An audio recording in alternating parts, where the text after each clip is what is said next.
जिस तरीके से AI सबमिट हो रहा है, आप लोगों ने मिसलीड किया है चीजों को। नहीं सर, देखिए मिसलीड एक बहुत बड़ा शब्द है। आप लोग जर्नलिस्ट हैं, आपको ये सारे शब्द थोड़े रिस्पॉन्सिबली यूज करने चाहिए।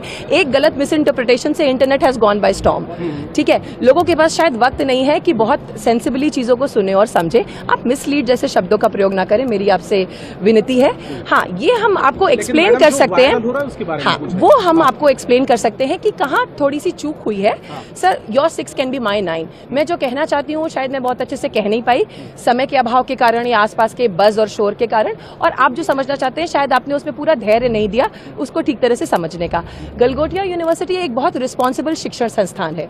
हमारी QS रैंकिंग्स अगर आप देखेंगे तो वो सिर्फ क्वालिटी एजुकेशन पे नहीं, हमारी लेगेसी और वैल्यू सिस्टम पे भी है। तो हम एक एकेडमिक इंस्टीट्यूशन है, हम बहुत रिस्पॉन्सिबल इंस्टीट्यूशन है। हमने ये कभी क्लेम नहीं किया कि हमने कुछ मैन्युफैक्चर किया है जो हमने नहीं किया। 1 सेकेंड, लेट मी कंप्लीट। मतलब ये कहाँ से जी, तो डेवलपमेंट का मतलब किसी चीज को डिजाइन और मैन्युफैक्चर करना नहीं होता है। मैंने ये भी कहा था कि हमारे पास सेंटर ऑफ एक्सीलेंसेज हैं जिनके साथ स्टूडेंट्स इस पे काम करके कुछ और डेवलप कर रहे हैं। I am not a faculty of artificial intelligence, I am a faculty of communication in the school of management. But I am very responsible in my choice of words and what I intend to say, and I still stand by it. हम आज भी You are putting words into my mouth. Yes, but you are. सरकार से क्या खाली करने के लिए बोला गया? आप एक बार में एक ही सवाल का मैं जवाब बोलूंगी। बात उन्होंने क्या इसलिए मैं बोला, सरकार की तरफ से खाली करने के लिए बोला गया क्या? देखिए सरकार की तरफ से क्या कहा गया है ये आपको सुनाई में आया है। मैं ये जानती हूँ कि हम यही हैं, आपके सारे सवालों का जवाब फेस कर रहे हैं, जवाब दे रहे हैं, आपके सारे सवाल फेस कर रहे हैं, and as a university we are standing toll.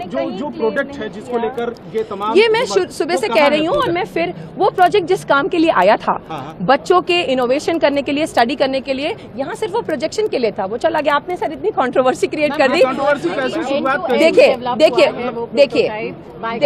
देखिए ये बहुत, ये सवाल पहले मैं इस सवाल का जवाब, पहले एक second, end to end engineering, एक सेकंड मैंने बोला है end to end engineering, but किसके लिए बोला है? मैंने हमारे सॉकर अरीना के लिए बोला है कि इसकी एंड टू एंड इंजीनियरिंग से लेकर के, इसका लैब से लेकर के, इसका एग्जीक्यूशन एरिया हमारे पास है। Because see, this is what happens when you just take out words and do not listen to the full thing. तो ये एंड टू एंड इंजीनियरिंग दूसरी चीज के लिए बोला गया। और दूसरा जो आप कह रहे हैं कि यहाँ से हटाया क्यों गया, वो इसलिए क्योंकि आप हमारे बच्चों का जो एक्चुअल काम है, जो हम डिस्प्ले कर रहे हैं, उसकी तरफ आप अपनी एनर्जी से फोकस नहीं कर रहे हैं। आज अगर वो यहाँ पर इतना डिस्कशन होता तो आप बिल्कुल नहीं देख पाते कि बच्चों ने जो एप्लीकेशंस डेवलप किए हैं और जो स्टार्टअप्स डेवलप किए हैं उसमें कितनी मेहनत लगी है। एज ए इंस्टीट्यूशन हमारा काम सिर्फ बच्चों को प्रमोट करना है, उनके काम को आगे बढ़ाना है, अपस्किलिंग के लिए विकसित भारत में कंट्रीब्यूट करना है। चीजें कहाँ से आई, कैसे हुई, शुरुआत कैसे? सर देखिए, मिस इंटरप्रिटेशन का कोई स्टार्टिंग और एंड पॉइंट नहीं होता है ना। वो कहाँ से कोई चीज ट्वीक कर ली जाती है, जैसे मैडम ने एंड टू एंड बोला बट वो किसी और चीज के लिए यूज हुआ था, तो वो ट्वीक कर लिया जाता है और फिर इंजीनियर हो जाता है। हम सब जानते हैं सोशल मीडिया कैसे फंक्शन करता है, हम सब इसके कभी न कभी शिकार हुए, हम सब ने इससे बेनिफिट किया है। नहीं, गलगोटिया ने देश का नाम बहुत सारी चीजों में ऊंचा किया है। Please look into the history, please see कि हमारे एलुमनाई देश को कहां पर रिप्रेजेंट कर रहे हैं और किस किस तरह से कंट्रीब्यूट कर रहे हैं। आपको पता है सर, हमारे पास पैरालंपियंस हैं जिन्होंने देश को नेशनल ग्लोरी दिलाई है। आप कभी तो देश का नाम गलगोटिया ने बहुत रोशन किया है।